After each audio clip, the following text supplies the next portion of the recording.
সবাইকে আমন্ত্রণ জানাচ্ছি দীপ্তি টিভির নিয়মিত স্বাস্থ্য বিষয়ক আয়োজন সুস্থ জীবন অনুষ্ঠানে। সাথে আছি আমি ডাক্তার অর্থি চক্রিফ। দীর্ঘদিন ধরে হাতে ব্যথায় ভুগছেন এমন ব্যক্তি আমরা হরহামেশাই দেখে থাকি, কিংবা এমন অনেক গল্প শুনে থাকি বা এমন অনেক জটিলতার গল্পগুলো আমাদের সামনে প্রতিনিয়ত আসে, যেখানে ঘাড় ব্যথা থেকে প্রতিনিয়ত হাতে ব্যথা আসছে, কিংবা হাতে ঝিনঝিন ভাব অনুভব হচ্ছে, কিংবা হাতে অবশ অবশ লাগছে। দর্শক, এই ধরনের জটিলতা আমরা দীর্ঘদিন ধরে যারা ভুগছি তাদের জন্যই আজকের আয়োজন। আমরা আজ কথা বলবো হাতে ব্যথা কিংবা হাতে অবশ কিংবা ঝিনঝিন ব্যথা রোধে ফিজিওথেরাপির ভূমিকা কতটুকু। এই সকল বিষয়ে বিস্তারিত আলোচনার জন্য আজ আমরা স্টুডিওতে আমন্ত্রণ জানিয়েছি একজন বিশেষ অতিথিকে। উপস্থিত আছেন অধ্যাপক আলতাফ হোসেন সরকার, যিনি মাস্কুলোস্কেলেটাল ডিসঅর্ডার স্পেশালিস্ট। স্যার, স্বাগত আমাদের আজকের আয়োজনে। আপনাকে ধন্যবাদ। স্যার, কথা বলবো হাতে ব্যথা নিয়ে। এমন অনেক ব্যক্তিরা রয়েছেন যারা পাশ ফিরে ঘুমাতে পারছেন না, ঘুমাতে গেলে ব্যথা অনুভব হয়। আবার এমনও আমরা লক্ষ্য করে থাকি, ভারী কোনো কাজ করতে গিয়ে হাতে ব্যথা পেয়েছেন, সেই ব্যথাটি দীর্ঘদিন ক্যারি করছেন, এবং যখনই তিনি ভারী কোনো কাজ করতে যান বা দীর্ঘ সময় ধরে ওই হাতটির উপর প্রেশার দিয়ে কোনো কাজ করতে যান, তীব্র ব্যথা অনুভব হয়।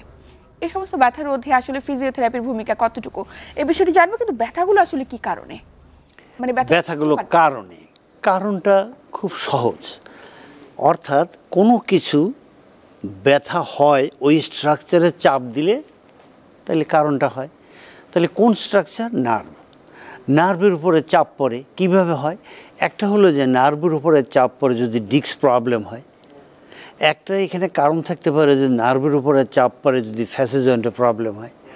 একটা কারণ থাকে যে কার্পাল টানেল সিনড্রোম থাকে, এখানে কার্পাল বোনের এখানে একটা ব্যান্ড থাকে, এখানে প্রেশার পড়ে, তাহলে আপনার ঝিমঝিম করে ব্যথা হয়। পিন্স নার্ভ হয়, সেখানে যদি আপনার চাপ পড়ে ব্যথা হয়। অর্থাৎ সব কিছুর মূলে হলো কোনো না কোনোভাবে নার্ভের উপরে চাপ পড়ছে। তার 3-4টা কারণ আমি আপনাকে বলছি যে এইভাবে নার্ভের উপরে চাপ পড়ে। সেই কারণগুলোর জন্যে, ওই চাপের জন্য ব্যথা হয়। তাহলে প্রথম কারণটা আমরা চলুন দেখি কি হয়। যে ডিস্ক প্রবলেম হয়, যেরকম ঘাড়ের ডিস্ক বের হয়।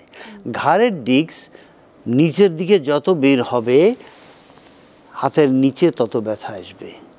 তো ওখানে বের হয়, বের হয়ে নার্ভে চাপ দেয়, যে নার্ভগুলো হাতে সাপ্লাই করে ব্যথা হয়। তাহলে আমরা আলাদা আলাদাভাবে ব্যথা নিরাময়ের জন্য কি করতে পারি? একদমই তাই। আপনি একটু আগে বলছেন যে হাতের কোনো কাজ করতে পারে না। আপনি মায়েদের কথাই ভাবেন না কেন? মায়ের ডান হাতে ব্যথা, রান্না করবে কিভাবে?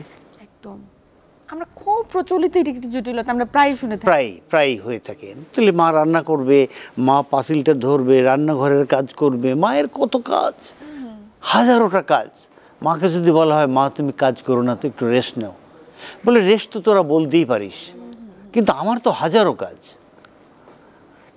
মা যে সমস্ত যুক্তিতর্ক উত্থাপন করে, সেখানে ব্যথা ব্যথা সব চলে যায়। কারণ তার রান্না করে তার হাজব্যান্ডকে খাওয়াইতে হবে, তার সন্তানদেরকে খাওয়াতে হবে। কিসের ব্যথা ভুলে যায়, কিন্তু ব্যথা তো ভুলবার নয়। মা রান্নার কথা কেন বলছি, ঘর মোছার ক্ষেত্রে, কাপড় ধোয়ার ক্ষেত্রে, ওই যে ব্যথা যন্ত্রণাদায়ক হাত থেকে তো ব্যবহার করতে হতো। তো আমি যেভাবে এটাকে ডিফারেন্সিয়েট করি, প্রথম হলো যে ব্যথা হয়ে এরকম হাতে আসে, নার্ভ কম্প্রেস করে ব্যথা হয়ে হাতে আসে। ব্যথা এখানে হয়, এখান থেকে হয়ে আমাদের পিছনে যে ট্রায়াঙ্গুলার বোনস আছে, স্ক্যাপুলা, এখানে ব্যথা হয়। এই স্ক্যাপুলাতে ব্যথা হয়, এখানে বিভিন্ন ব্যথা হয়। এগুলোকে আমি বলি ফ্যাসেট জয়েন্ট প্রবলেম। আর এটাকে বলি আমরা নার্ভ কম্প্রেশন বা পিএলআইডি, অথবা আমরা বলি প্রোট্রিউশন। এই জাতীয় কিছু হার্নিয়েশন, প্রোট্রিউশন, পিএলআইডি, এর জন্য এখানে চাপ পড়ে আসে। তাহলে আমরা চলুন প্রথম আমরা হাতের যে ব্যথা হয়, এটার একটা সহজ পদ্ধতি আছে ব্যথা কমে যাওয়ার। হাতে ব্যথা হয়ে হাতের এ পর্যন্ত ব্যথা আসে, আমরা যদি বলি হাতটাকে মাথার উপরে রাখেন, এই রাখলাম, তাহলে এখানে যে কম্প্রেস করতেছিল, চাপ দিচ্ছিল, নিচের দিকে টানছিল, সেটা কিন্তু এখন নাই। এখন ব্যথা চলেও যেতে পারে, আর চলে না গেলে রোগী বলবে আমি কমফোর্ট ফিল করি। আমরা যদি রুগীকে বলি যে আপনি হাত মাথার উপর রাখেন, রেখে খানিকটা সময় রাখেন, বলে আমি যে হাত ঝুলায় রাখছি তখন যে কষ্ট ছিল এখন আমি বেটার ফিল করছি।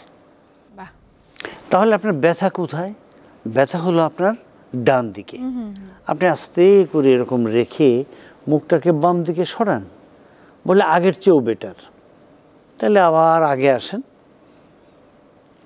মাথা বাঁকা করেন, আস্তে আস্তে বাম দিকে সরান, বলে আমি এখন অনেকটাই ভালো বোধ করি। অর্থাৎ আমরা কম্প্রেশনটা, যেটা কম্প্রেশন ছিল নার্ভের উপরে, আমরা সেটা চাচ্ছি ওটাকে রিলিভ করতে। এবং এটা যখনই মা বলবে বা রোগী বলবে যে ইয়েস আমি একটু ভালো বোধ করি, ইট মিনস দ্যাট আমরা কম্প্রেশনটা রিলিভ করছি, অর্থাৎ রোগী গ্র্যাজুয়ালি ভালো হবে। এটার সাথে আরেকটা কাজ করি, সেটা হলো এই হাতে যেহেতু ব্যথা আসে, আমরা বলি হাতটাকে আপনি এই 90 ডিগ্রিতে শোল্ডার আনেন, উল্টা করেন, হাতটাকে এখন এই নিচের দিকে দিয়ে ওয়ালের সঙ্গে লাগান। এটা যখন লাগাইতে যায় বলে আমি তো লাগাইতে পারি না, কারণ ওটা ফ্লসিং হচ্ছে না। আমরা ডেন্টাল ফ্লসিং বলি, দাঁতের মধ্যে দিয়ে সুতা টানি, ফ্লসিং হচ্ছে না, টাইট হয়ে আছে। দেখুন আস্তে আস্তে এটাকে আস্তে আস্তে আস্তে আস্তে আস্তে আস্তে ফ্লসিং করেন, স্ট্রেচিং করেন, নিউরাল গ্লাইডিং করি, এটা করেন, দেখবেন যে বলবেন আপনি যে কয়েক মিনিট আগে যে ছিলাম তার সাথে আমি এখন অনেক ভালো বোধ করছি। কতগুলো পদ্ধতির কথা বলবো, হাত এখানে রাখার কথা বলছি, সামনে আনার কথা। এবং কোনো কোনো কেসে দেখা যায় যে আপনি একটা মুভমেন্ট, হাত মাথার উপর রাখছেন, আপনি চোয়ালটাকে ধরে হোল্ড ইট 5 সেকেন্ড অথবা 10 সেকেন্ড, 3-4 বার করার পর রোগী বলে যে আমার তো কষ্ট ছিল হাতে, এখন আর নাই, চলে গেছে। ম্যাজিক ম্যাজিক এটা হয় অনেক রোগীর ক্ষেত্রেই হয়, যাদের ওই পেছনের দিকে হালকা বের হয়েছে, নার্ভের চাপ দিচ্ছে। আমি যখন এইটা করছি, আই এম এক্সটেন্ডিং দ্য নেকরে এরকম করলাম, যখনই নেকে এরকম করছি, নেক্সট তাকে চাপ দিয়ে ভিতরের দিকে দিচ্ছে, যেটা বাইরে আসতেছিল ভিতরের দিকে দিচ্ছে। এই ভিতরের দিকে দেওয়ার কারণে তার এই কষ্টটা ঝিমঝিম ঝিমঝিম চলে যাচ্ছে। আচ্ছা, আমরা আর একটা ঝিমঝিম পাই, এরকম আঙ্গুলগুলো খুব ঝিমঝিম, আঙ্গুলের মাথা খুলতে পারে না, রাইট, খুব কষ্ট হয়। তো আমরা একটা টেস্ট করি যে এই আঙ্গুলগুলো ঝিমঝিম করছে, আপনি একটু এরকম করে 1 মিনিট ধরে রাখেন, 15 সেকেন্ড যাওয়ার পরে রুগী বলে আমি আর ধরে রাখতে পারি না। এটা আমরা দেখি যে এইখানে কম্প্রেশনটা হয়, এইখানে একটা ব্যান্ড থাকে এরকম, এই ব্যান্ডের মধ্য দিয়ে প্রায় 9টা স্ট্রাকচার পাস করে, তার মধ্যে একটা হলো মিডিয়ান নার্ভ। 3টা নার্ভ আছে আমাদের, median nerve, radial nerve, ulnar nerve, তার মানে মিডিয়ান নার্ভ। মিডিয়ান নার্ভে যখন কম্প্রেশন হয়, আমাদের হাত কেমন থাকে সারাদিন এরকম থাকে, রাত্রে ঘুমাই যখন এরকম থাকে, আমি তো এরকম করে বসি না। তো যেহেতু এরকম থাকে, এখানের যে ব্যান্ড আছে এই ব্যান্ডের ভিতর দিয়ে পাস করে, ওখানে যখন কম্প্রেশন হয় তখন হাত ঝিমঝিম করে। আমি তো এই যে বসে আছি, আবারও মায়ের প্রসঙ্গ, যে মা তো কাজ করে হাত সামনে বাঁকা করে, একটা কিছু ধরে উনি সামনে এরকম করে, তার ধরতে পারি না আমরা। আমাকে ধরতে হলে বেন্ড করে তারপর ধরতে হবে, বাইরে নিয়ে হয় না, কাজ হয় না। তো যখনই আমি বেন্ড করি তখন এখান দিয়ে নার্ভ পাস করে, মিডিয়ান নার্ভ, সেখানে চাপ প্রয়োগ করে। এই যে চাপ প্রয়োগ করলো নার্ভের উপরে, ঝিমঝিম করলো। তো আমরা যদি এটাকে অপোজিট দিকে নিয়ে যাই এবং এই যে রিস্টের 2 পাশে ধরে যদি এটাকে আমরা, এই দেখেন আমরা এখানে একটা গর্ত সৃষ্টি করে দেই, তাহলে আর তার কষ্ট থাকবে না। তাহলে আমাদের চিকিৎসাটা হবে তার হাতটাকে পিছনের দিকে নেওয়া বা পিছনের মাংসগুলোকে শক্তিশালী করা, অ্যান্ড এখানে এই করে দিলাম। এইটা করার পরে আমি এই অংশের যে সমস্ত মাংসগুলো আছে এগুলোকে আমি যদি মায়োফেশিয়াল করে দেই, স্ট্রেস করে দেই, ফাইনালি স্ট্রেনথেনিং করে দেই, স্টেবিলাইজ করে দেই, এই কষ্টটা দেখা গেছে আমাদের প্র্যাকটিসে যেটা আমরা দেখি, এই কষ্টটা আর থাকে না। তাহলে আমরা আমাদের রুগীদের জন্য কি বলবো, যে আগে দেখেন এভাবে আপনি ব্যথা পান কিনা। হ্যাঁ, ব্যথা পাই। তাহলে হাত এরকম থাকে, হাতটাকে এরকম রাখেন। রাতে ঘুমানোর সময় তো আর হাত এরকম সে রাখতে পারবে না, তখন কি বলবো আমরা, একটা স্প্লিন্ট আপনি ব্যবহার করেন এরকম, এটা স্প্লিন্ট পাওয়া যায়, রেস্টিং স্প্লিন্ট, আপনি ব্যবহার করে ঘুমান, কিন্তু সকালে ওইটা খুলে ফেলেন আর এই পেছনের দিকের মুভমেন্টগুলো বেশি করেন। এর সঙ্গে কি বলছি, এটাকে বেন্ড করে ধরে এটাকে একটু ভাঁজ করেন, তাহলে এখানে যে চাপ আছে সেই চাপটা আর থাকবে না, উনি ভালো বোধ করবে। আচ্ছা, এই যে এত ধরনের জটিলতাগুলো হচ্ছে, হাত ঝিঝি করতেছে কিংবা হাতে ব্যথা অনুভব করছে, দীর্ঘদিন ধরে হাতে ব্যথা, ঘাড় থেকে হাতে ব্যথাটি ক্রমাগতভাবে আসছে, এই ব্যথাগুলোর জন্য না আমরা সহজে কিন্তু কোনো বিশেষজ্ঞ চিকিৎসকের কাছেও যাই না, কিংবা কোনো ফিজিওথেরাপিস্টের পরামর্শও নেই না। যেটা করি সেটা হচ্ছে ব্যথানাশক ওষুধ খাই পাশের ওই ফার্মাসিটি থেকে, এবং এটির সাথে সাথে বিভিন্ন অপচিকিৎসকের শরণাপন্ন হই। অপচিকিৎসা ভ্যানে বিক্রি করছে যে একটি ফাইলই যথেষ্ট, বা একটি ছোট্ট একটি মেডিসিন যেটি খেলে আপনার ব্যথা সম্পূর্ণরূপে চলে যাবে। বিষয়গুলো কতটুকু যৌক্তিক? প্রথম হলো যে আপনি চিকিৎসকের পরামর্শ ছাড়া কোনো ওষুধ খাবেন না, এটা আপনার মনে রাখতে হবে। আর আমাদের দেশে হাতের নাগালেই চিকিৎসক, আপনি একটি চেম্বারে গেলে ওষুধ পাচ্ছেন, চিকিৎসক পাচ্ছেন, পাশে হাসপাতাল আছে আপনি সেখানে গেলেও চিকিৎসক পাচ্ছেন। সুতরাং চিকিৎসকের পরামর্শ নিয়ে আপনি ওষুধ খাবেন। দ্বিতীয় যেটা, সেটা হলো যে এই যে বিভিন্ন মুভমেন্টের কথা বলছি আমি, এই মুভমেন্টগুলো একজন ফিজিওথেরাপি বিশেষজ্ঞ চিকিৎসক আপনাকে বলতে পারবে যে এই মুভমেন্টগুলো করলে আপনার এই ব্যথাটা চলে যাবে। একদমই। যেমন আপনি হাত মাথায় রেখে মুখ সামনে আনলে একরকম ব্যথা কমবে, মাথায় হাত রেখে চিন গলায় নিলেন, এখন আপনি রোটেট করলেন, একরকম ব্যথা কমবে। আপনার এপাশে ব্যথা আছে, আপনি ধরে এই কম্প্রেস করলে একরকম ব্যথা কমবে। এই প্রতিটি মুভমেন্টের জন্যে একজন বিশেষজ্ঞ ফিজিওথেরাপি চিকিৎসক, উনি রিয়েলি বিশেষজ্ঞ, উনি রিয়েলি এটার স্পেশালিস্ট, উনি বলে দিতে পারবে ও আপনার এরকম হচ্ছে, আপনি এটা করেন, তখন আপনি সেই মুভমেন্টগুলো করেন। আপনি, আমি এবং অনেকেই আমরা আছি বন্ধুদের অ্যাডভাইজে চিকিৎসা করি, এই আমার তো এরকম হয়েছে, আমি এটা করছি, ভালো হয়ে গেছে, তুমি করো, প্রেসক্রিপশনটাই ফলো করছে, বই মেডিসিনটাই গ্রহণ করছে, সেইটা আমরা করব না। একদমই তাই। এখন আমরা আপনার কথা বলবো দর্শকদের জন্যে। এতক্ষণ বলছিলাম আমরা ব্যথা হয়, নার্ভ কি করে, চাপ লাগে, ডিস্কে চাপ লাগে, হাতে কার্পাল টানেল সিনড্রোম হয়, চাপ লাগে, আপনার পিন্স নার্ভ হয়, চাপ লাগে। এখন আমরা একটু ফিরে যাব যে আমাদের এই ঘাড়ের এখানে ব্যথা হয়, এখানে ব্যথা হয়, উপর থেকে এরকম স্ক্যাপুলার উপরে ব্যথা হয়, মাসে ব্যথা হয়, নিচে ব্যথা হয়। তাহলে এই ব্যথাগুলো কেন হয়? একদমই। এগুলো আমাদের ফিজিওথেরাপিস্ট যারা রিসার্চ করেছেন, এই রিসার্চাররা বলছেন এই ব্যথাগুলো আসে ফ্যাসেট জয়েন্ট থেকে। আচ্ছা, ফ্যাসেট জয়েন্ট আমাদের অনেক ব্যথা প্রডিউস করে। এখানে আর একটা বিষয় একটু যদি আমরা খেয়াল করি, আমার নেকের কোনো ডিস্কে প্রবলেম হলো, নেকের যখন ডিস্কে প্রবলেম হয় না তখন ফ্যাসেট জয়েন্ট একরকম থাকে, যখনই ডিস্ক প্রবলেম হয় তখনই মাঝখানের স্পেস কমে যায়, তখনই এক্সট্রা প্রেশার গিয়ে ফ্যাসেট জয়েন্টে পড়ে। আচ্ছা, এবং তখন ফ্যাসেট জয়েন্টে ব্যথা হয়। মানে এই কারণেই শুধুমাত্র ফ্যাসেট জয়েন্টে ব্যথাটা হচ্ছে? ইয়েস। এবং এটি পুরো হাত জুড়ে ঘাড় কাঁধ পুরোটা কি ব্যথা করছে? এক কথায় আমরা বলবো facet joint dysfunction. Facet joint ডিসফাংশনের জন্য এখানে ব্যথা হচ্ছে, এখানে হচ্ছে, স্ক্যাপুলার বিভিন্ন এরিয়াতে হচ্ছে।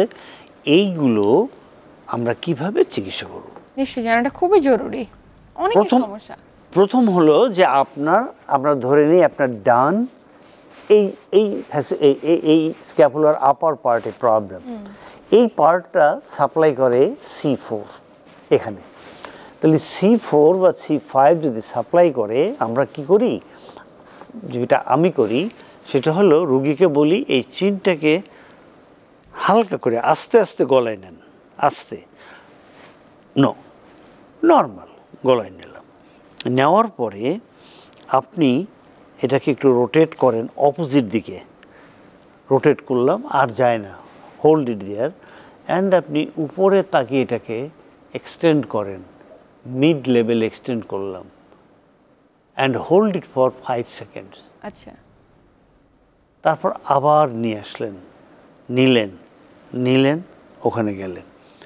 এরপরে আপনি আবার গলাতে নিলেন, অর্থাৎ চিন টাক বলি, চিন ভিতরে নেওয়া। এরপরে আপনি আবার রোটেট করেন, দেখা যাচ্ছে এ বিট বেটার দেন আগের রোটেশন আমি নিয়ে আসছি এখানে, তার সাথে বিট বেটার।